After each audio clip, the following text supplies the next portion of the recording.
Hello everyone, my name is Dr. Sachin Goel. I have secured All India Rank 209 in UPSC CSE 2023. This was my fifth attempt.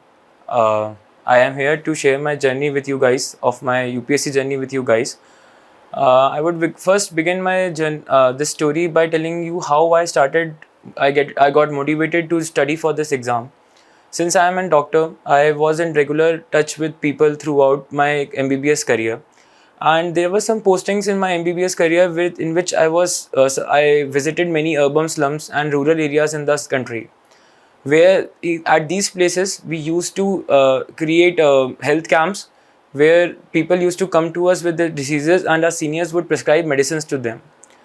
My experience there taught me that doctors could prescribe medicine to the patients, but they also need preventive care in the form of proper sanitation, education, and health awareness, so that doctors medicine can add as a extra effort to protect their health and not just the only effect, so that people themselves are responsible for their health. And I thought that civil services could give me the opportunity to work in these areas as well. So in my internship, I started preparation for my civil services examination. In my internship, I gave my first attempt. I was not able to clear the prelims exam. I thought that this is just the beginning, and it was a half-hearted effort, or the things I said to myself to calm myself. But then I was not able to clear the prelims for the next two times as well. One time I missed the prelims by zero point 0.6 marks around. So that attempt also taught me the importance of negative marking in this examination. Throughout the first three attempts where I was not able to clear, my only motivation was that I was not satisfied with my own performance. People used to ask me, why are you giving it again and again? So my only answer to them was, I am not satisfied with my performance. I believe that I could do better, and I would give this exam till the point that I am satisfied with my performance and not with my score. So after my third attempt, I changed my strategy a lot. I believe that the thing that helped me most was the addition of element of consistency in my performance.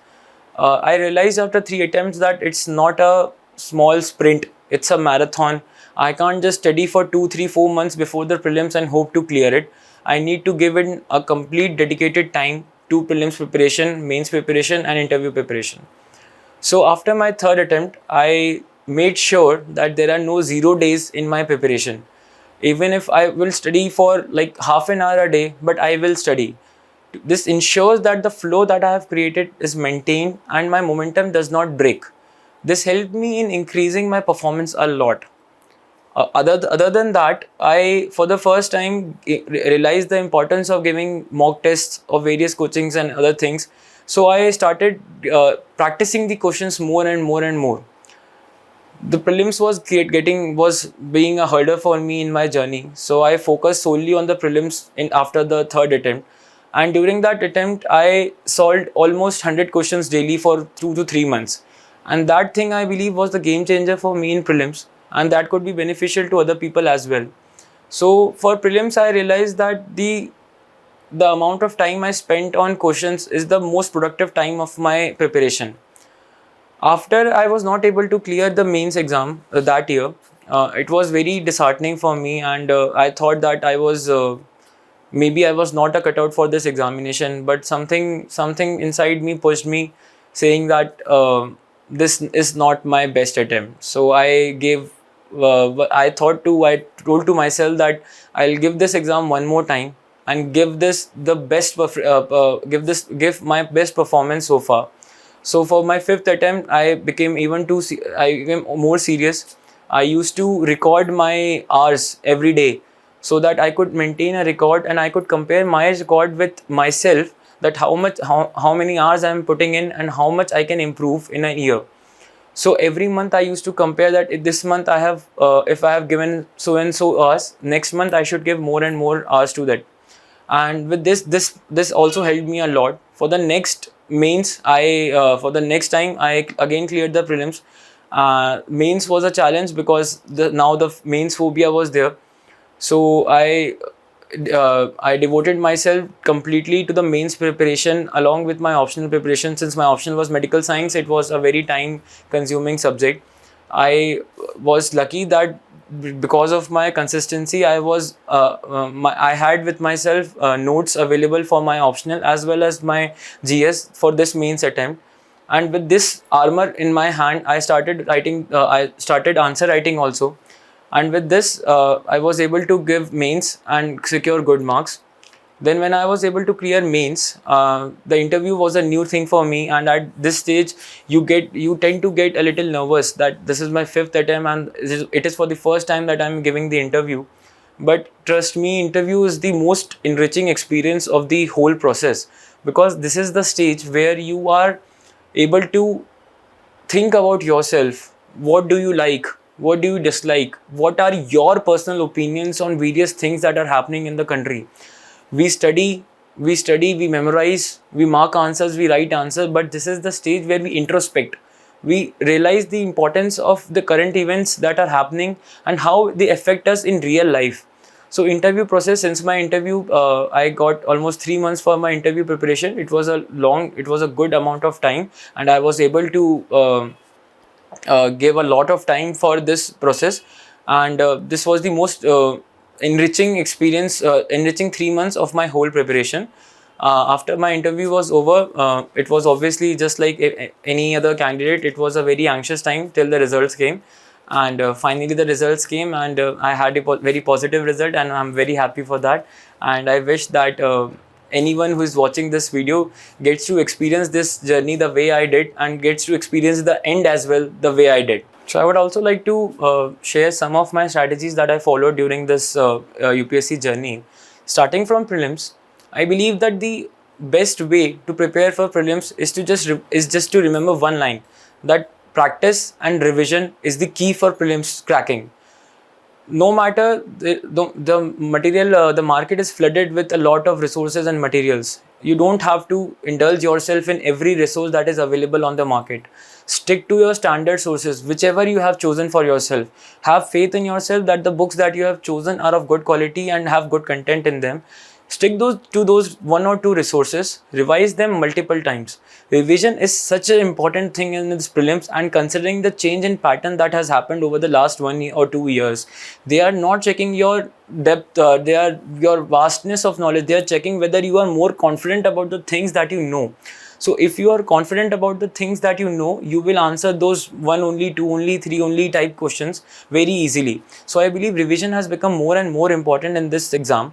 Also practice. See, prelims is an MCQ paper, and when you practice around 100 MCQs or 50 MCQs a day for at least 2 to 3 months, there's a good chance that you won't know more than 50 to 60 questions in those MCQ tests of 100 questions. But those questions that you don't know and you attempt them will help you enhance, develop a conscience in you, which will help you in tackling the questions in prelims exam as well. In prelims exam, there's a very good chance that you won't have the answer for absolutely confident answer for more than 50 questions in the paper.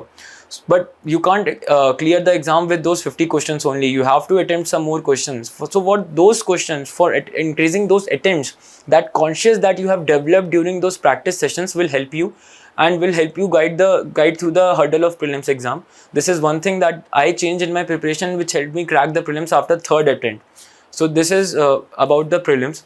For the mains, the main element is obviously answer writing. So there are multiple ways people prepare for answer writing. I believe there are two important aspects of answer writing. One is the completion of paper within the prescribed time, and second is the content in those answers.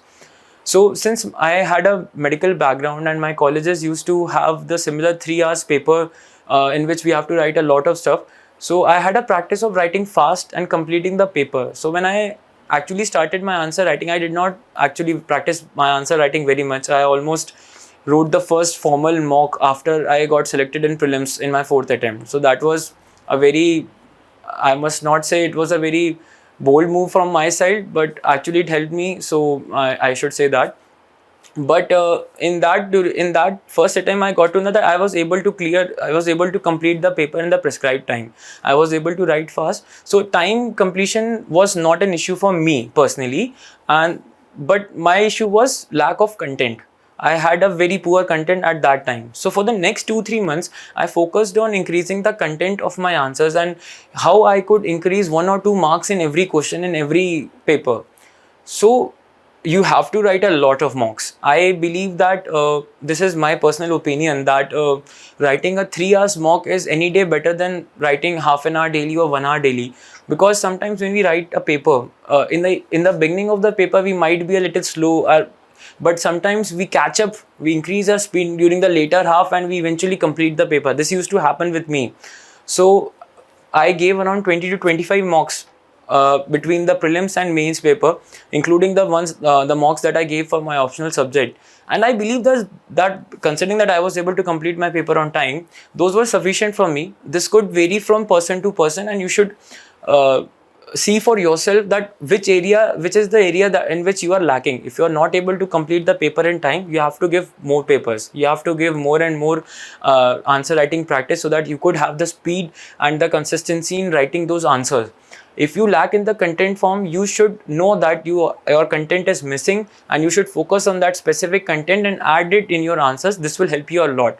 And at least this is my personal opinion again, that you have to at least give 15 to 20 mocks. You have to write the papers before the mains, because it's the one of the first and the most important things of mains exam is completing the paper on time. There should not be a question left. This is the most you can do to ensure the maximum number in your mains exam. After the mains, when it comes to the interview stage, so the interview stage is one stage where they're actually concerned about your opinions.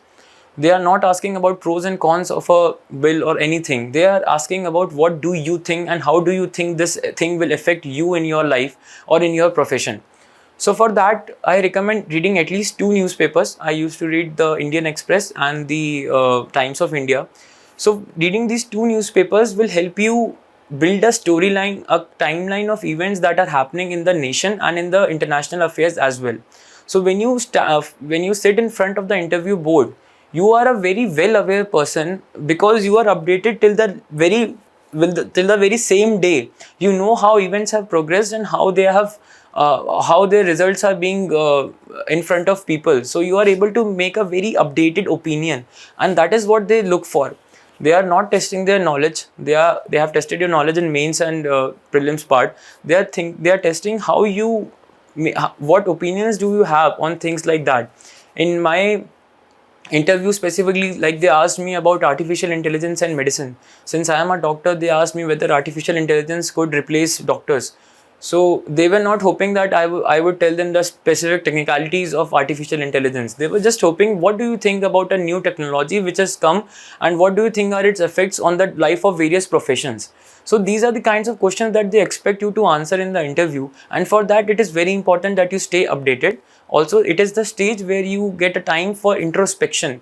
You get to understand what you feel about various things, what made you come here, what are your ambitions in life, what are your goals in life. So I believe that everyone should work hard just to experience at least this stage where they get time to introspect and they get time to understand themselves.